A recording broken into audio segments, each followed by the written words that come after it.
Hi there. Today I'll show you how to change rear brake shoe for Royal Enfield Classic 350. Now, mine is 2013 Royal Enfield, and changing a brake shoe, the rear brake shoe is quite easy compared to front brake shoe. As in, I would say, it's easy for both of them. So let's get started. Here are a few things that you require for changing the brake shoe for Royal Enfield Classic 350. Now, these are the rear brake shoes that I've got from the Royal Enfield. Now you can know the part number that they mentioned. Then here are the tools that I am going to use for this build.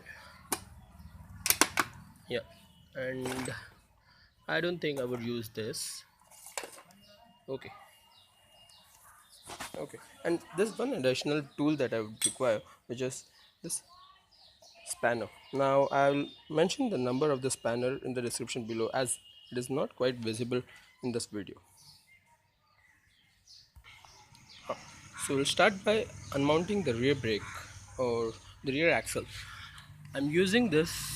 Uh, this one is 24 number box set from Taparia. So I'm using this to first unmount the rear wheel, and then the sprocket that will do later.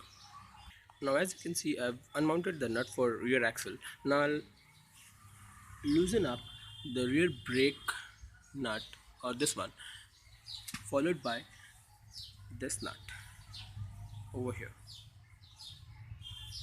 So uh, after removing this we'll go with the half axle, which is over here. So let's get started. So as you can see, I've removed the adjustment lever from the brake shoe and the nut over here.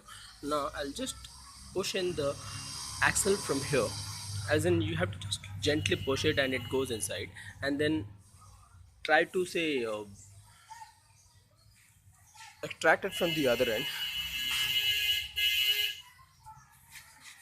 Okay.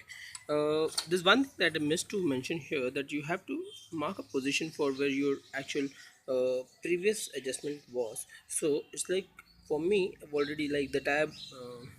The tire guy who made my puncture marked it here, so I use this as an adjustment. But this is not as such required. If you have forgot it, I'll show you how to do it at the later stage.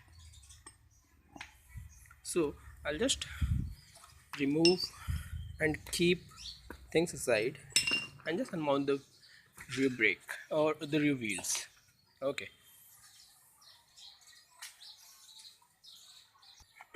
so now that I've removed the rear wheel, like it's lying over there, I'll go ahead and just unmount, what do you say, this chain sprocket. Yeah, so I'll unmount the chain sprocket, and then we'll change the rear brake shoe. As in, this is the difficult part for Royal Enfield, that they have kept the rear brake shoe inside the chain sprocket. So I'll have to remove this first to access the rear brake shoe. Let's go ahead. Okay, so now I'm about to remove the rear chain sprocket from the chain. It goes here like this. I'm sorry, there is a very difficult angle to actually catch this. Yeah. So here I get it. Now this is the rear chain sprocket for Royal Enfield Classic 350, and this remains same for, say, Electra and the Bullet and Classic 500 and all retrofitted Royal Enfields. I mean, things are different for Thunderball altogether, but this one is common for all Royal Enfields other than Thunderbirds. So as you can see, both my rear brake shoes are totally used up. Yeah, so, like, they are very thin right now, and I guess they're actually rubbing the sprocket as well from here, as you can see. Yeah, so I'll quickly remove the old brake shoe like this. It comes out very easy. Just clean it up.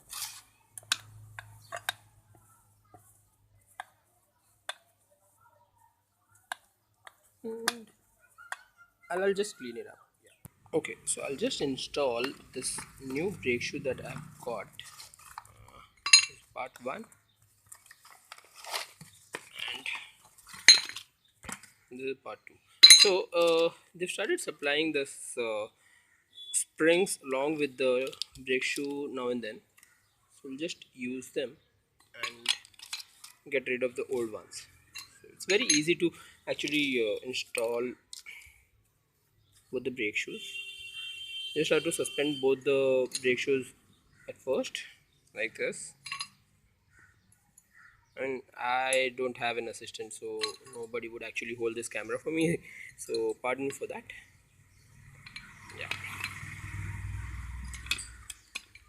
okay, I'll just quickly do this now just to show you how I've suspended both the brake shoes. It's like this: you just have to suspend them matching their respective, what do you say, hole and flat surface.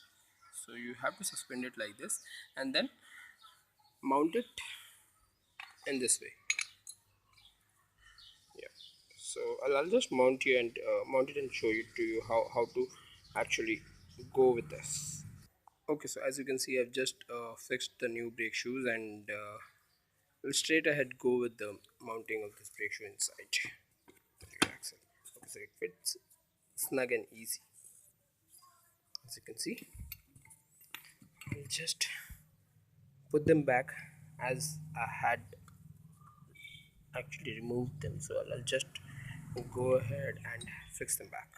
Okay, so as I mentioned earlier, uh, I'll just go ahead with the chain adjustment. I'll show you how to do that.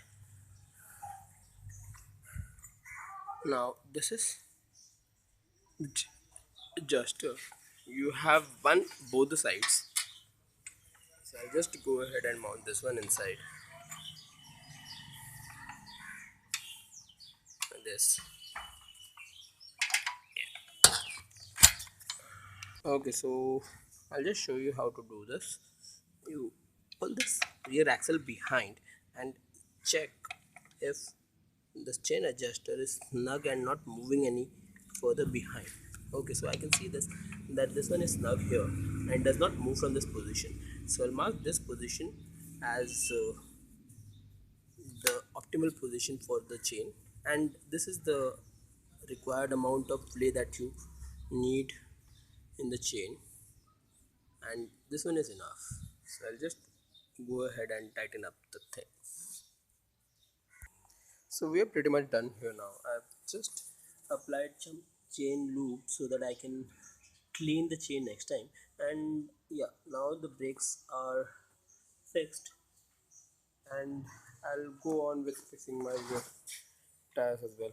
So this would actually take not more than 15 to 20 minutes if you time yourself perfectly. So 15 to 20 minutes is enough to change the rear brake shoe. Thanks a lot for watching.